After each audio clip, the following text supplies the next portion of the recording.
Today on this Sonic Obsession, a happy birthday to the compact disc.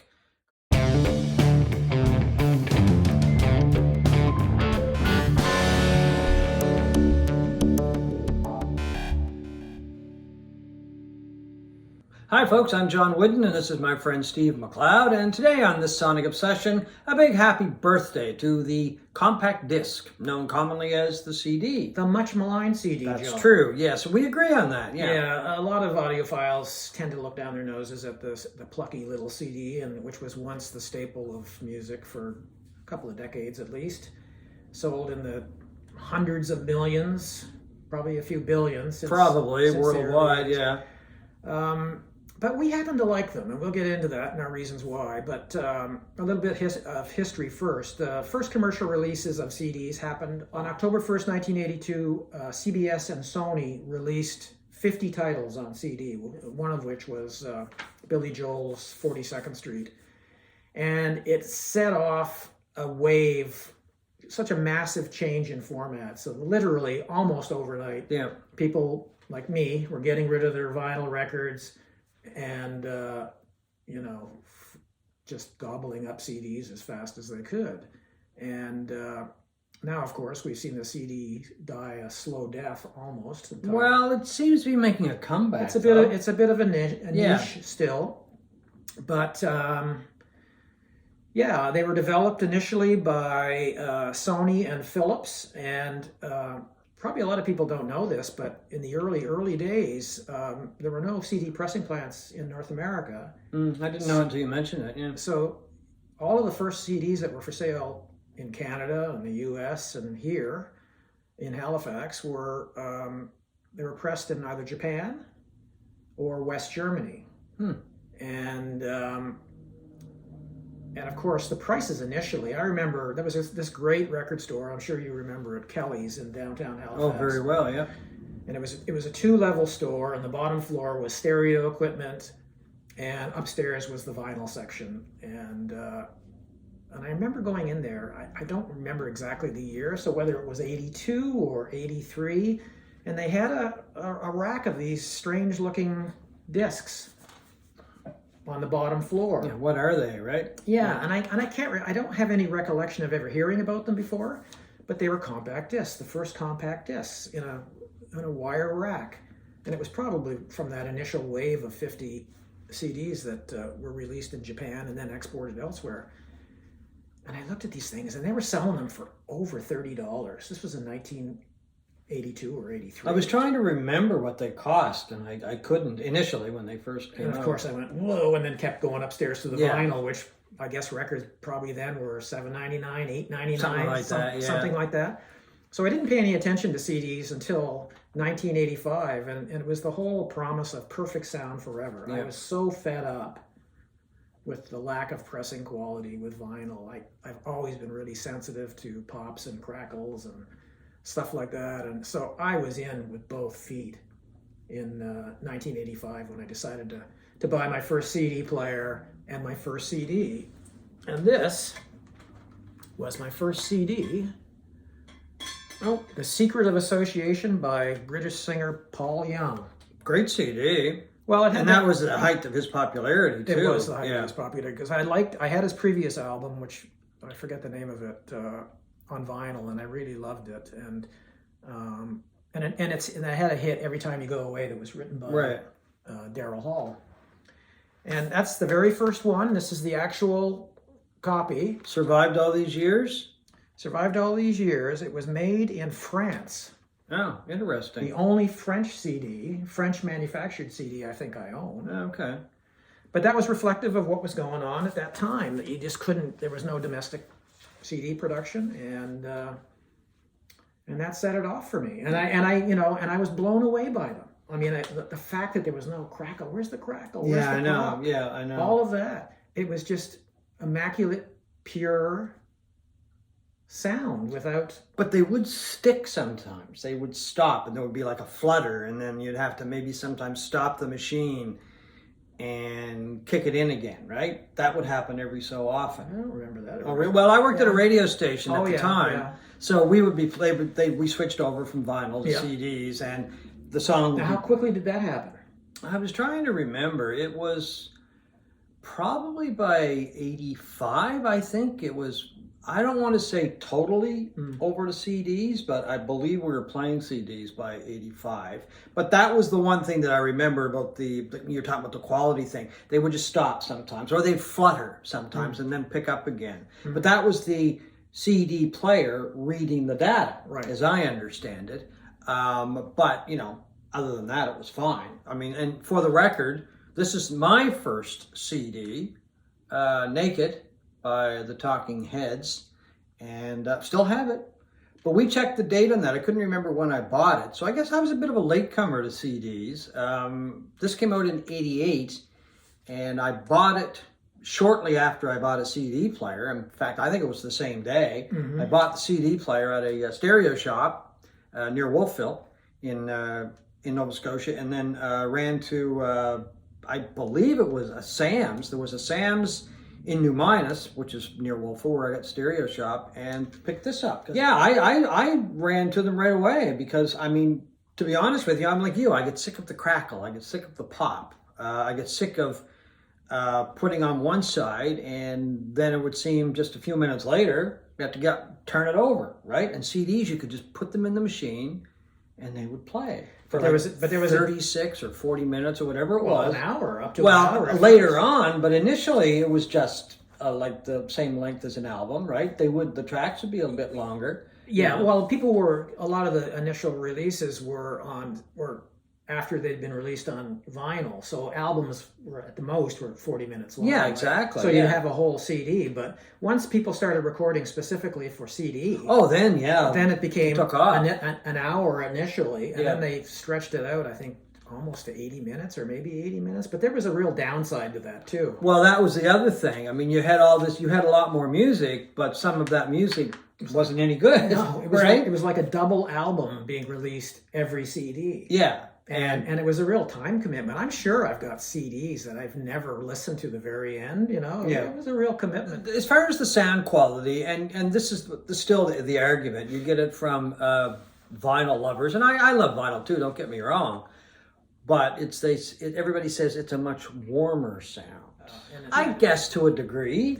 Well, it depends. But not with everything. It depends on the mastering. It depends on your CD player, the quality of your CD player. It depends on... There's been so many improvements to DACs over the years. The chip that converts digital to analog in every CD player or in an external DAC. There's been so many developments in that I think the sound of CDs is even better. When you listen to, these are Target discs. These are among the first. This is the reason they're called Target discs. See, it's. Oh yeah. It looks like a gun target, a gun sight. And hundreds of these came out in the early '80s, and they were manufactured mostly in Japan and West Germany. They were among the earliest CDs that came out. I've got a bunch of them. This is Don Henley. There's another sort of Target logo, and some of them were different colors. I don't really remember those being marketed as Target. Were they? They weren't. It's something. Oh, I see. Okay. It's a product of the internet. Oh. In the sense of, I mean, did you ever think that albums could sound different from each other? Like a pressing from London of Sgt. Pepper would sound different than a... No. It wasn't until the internet came along and people started talking about it, and then you do a little bit of research. But no, I didn't think that there could be a difference. But these Target discs, they are incredible sounding, and they were among the earliest CDs out there. When you play them, the biggest difference is the volume level is so much lower than modern CDs. Oh, okay. Like the complaint on a lot of modern CDs is they're too loud, they're compressed, the dynamics have been taken out of it through bad mastering, and these were pretty much flat transfers from analog tapes. Okay. And like Neil Young is a guy who's lobbied long and hard for vinyl. I love vinyl too. I think it's a well mastered piece of vinyl probably beats almost everything. Yeah, I agree with you. Yeah, I agree with you. But a lot of these things, a lot of CDs, if they're well mastered, come pretty damn close. And this is one of them. Like Neil Young goes on about railing against digital. I wonder if he's ever heard the Target disc of Harvest. Maybe he hasn't. It is fantastic. And some of the stuff that was released, a lot of it, Neil Young's catalog, HD CD. Yeah. The quality of those CDs is incredible. It's very good, and it's even better if you have an HD CD player. Right. It boosts that sound level up. I found a lot of stuff that came out when it was initially released on CD. The sound quality was not good. Mm-hmm. And I'm thinking specifically of the early Beatles stuff. I didn't think the quality of that was very good. And the band stuff, I didn't think that was very good. But once it was remastered and they'd gone through some production with it and re-released it again, I thought the sound was incredible. Well, it's like anything else, things develop, and one of the great things that came out of the 90s CD production were audiophile labels like DCC that put out classic albums on gold discs. Now, of course, they claim the gold in these is more reflective and that improves the sound quality. I don't know if any of that, but they're mastered superbly. But it wasn't until the internet came along that you found out about this stuff. Yeah, exactly. I thought, a first pressing sounded exactly the same as a 50th pressing. But some of the old pressings, some of that stuff, I have no idea what kind of vinyl they used then, and for that matter, I don't really know now. Different weights of vinyl, of course, but some of that older stuff, especially the Warner Brothers stuff, that sounds great today. The green olive Warner Brothers stuff. Sound is amazing. Is fantastic. Yeah. The olive, what is it, the green or olive label, whatever it's called. Yeah. I've got it's green olive, yeah. Yeah, all of that stuff is amazing. And I would never have thought that was possible until you start reading about it. It was around the late 90s, early 2000s when I started getting back into vinyl. And you realize it's true how a tape pressed in two different places can sound different, and one can sound better than the other. The one of the downfalls of CDs, it bugged me from the get-go, and it still bugs me. And we had an example of that just a few minutes ago. We were trying to read some information on on one of the CDs that we had. We couldn't read it. Yeah. So you get an album, you get an album and, you're reading the liner notes that have been basically taken from the album and put in the CD in a folder. Let me grab an example here. I think everybody knows what I'm talking about, but if you open it up, you get a little pamphlet and you get all the information. Here's the Allman Brothers Live at the Fillmore. This is not too bad, but sometimes if you get a few pages or whatever, or if you get a lot of information on one of these things, you can't read it. I mean, you need a magnifying glass to read it. Well, especially as we get older, John. Yeah, I know. There's no way around that. But the other thing I really do miss about vinyl versus CDs are the jackets. I always loved buying an album and getting a jacket and opening it up, especially a gatefold, of course, and seeing what was inside and reading inside the liner notes. There might have been something else inside it, like a poster or whatever the case may be. And you get that with CDs as well, but it's not the same. No. But you can't, there's no way that you're ever going to be able to duplicate that because it's simply a size matter. And that's when box sets come in, because you can get a box set of CDs. And this is either the first or one of the first box sets from a popular artist. CD box set that we can remember anyway. Yeah, that was the first one I ever bought. Yeah, so anyway, you open it up and you've got the three CDs, but then you've got a nice booklet as well. So this was one of the added bonuses of buying a box set. Yeah, that's Biograph by Bob Dylan, which came out in 1980. It was early. It was early days in 85 in the CD market. Yeah, absolutely. Because that came out, and then I think Crossroads came out by Clapton. The live Springsteen box set was that was in on vinyl first though, and then it came out in CD. So that is one of the benefits. But the CD does have, obviously has its use. But I'm one of those people that I'm not anti-CD, and I'm not going to say that vinyl is always better than CDs because it's really not, right? I mean, I don't think so. No, not in my mind anyway. And I'm not going to stop buying CDs because they're very convenient. They don't take up a lot of space, and if the production is good, you're right on.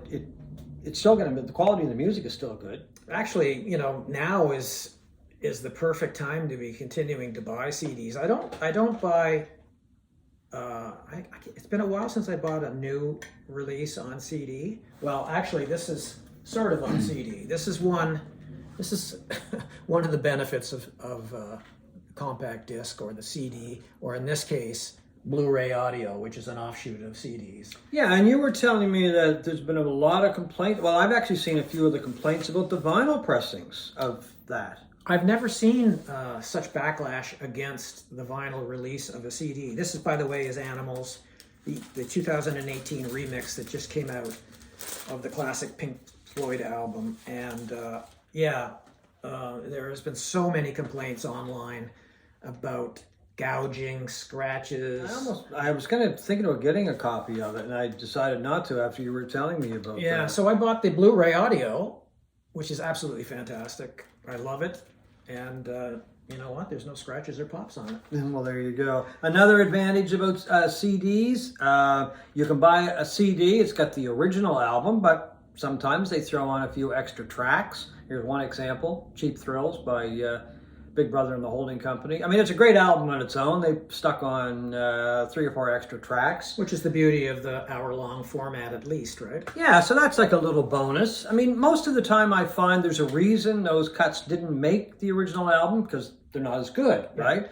But, they're sitting around in a vault somewhere. Why not throw them on the CD? You've got that room. Another advantage to CDs is you can take a group, any group, and CBS did a lot of these packages. They took different bands and put 5 albums, I think for the most part it was 5, maybe a couple they did with 4, of their albums, put them on CD and released them as a little package. And they're not that expensive. Well, the biggest benefit today is probably price. Vinyl is getting so expensive. Yeah. And, you can still buy CDs, brand new ones for $16 or whatever. But people are giving these things away to thrift stores and the like by the drove. Yeah, they just want to get rid of them. They're just throwing them. They're unloading boxes at outside the Salvation Army and stuff like that. And I've bought probably 200 used CDs in the last 2 years. And the most I've ever paid for them is $1.99. Like this, I bought 2 weeks ago. It's Celebration Day by Led Zeppelin. It's 2 discs of their reunion concert at the O2 Stadium in London. London, yeah. It's got the 2 compact discs and 2 DVDs of the live show itself. $1.99. Whoa. I mean, it's crazy. And that is crazy. People are what's going to happen, this is my prediction, what's going to happen, as you said earlier, you got rid of a lot of your vinyl and CDs came along. It's going to be the same thing. It's going to be the same thing, I think. Anyway, I'm one of those people that I hung on to most of my vinyl, thank God, but I did get rid of some, much to my regret, because I got a compact disc. I said, well, I don't need the vinyl. Some of the stuff that I really liked, I kept the vinyl, so I have double copies of some stuff, and I'm not getting rid of any of it, the stuff that I really like, right? So I think that's what's going to happen. It's going to come back to haunt some people who got rid of their CDs and said, okay, I'm going to get rid of my CDs because vinyl is making a comeback.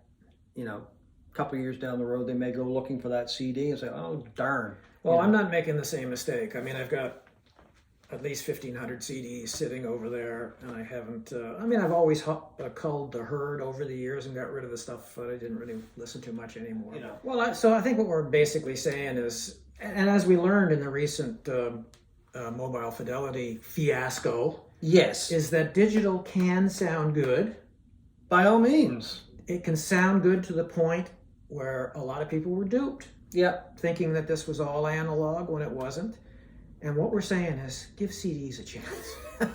Please. Yeah, don't get rid of them. Hang on to them. Don't be a snob. You know, I mean, if you want to get rid of them, give them to us. We'll take them, that's for sure. Anyway, we just wanted to wish the CD, as you can tell, we're fans of the CD, a very happy birthday. And hopefully it'll be around for a lot of years yet to come, and I think it will be.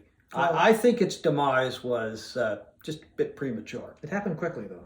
What? The demise of the CD. Yeah, but now it's making a comeback. It is. Right? Seems to be. Last year in the States was the first time in 20 years that CD sales actually increased. Well, see, there you go. So if you got both vinyl and CD, hang on to them. And if you like CD, go buy it. Don't pay attention to what other people say. Anyway, it's all in the music. That's what counts. It's the music. Thank you for watching this Sonic Obsession.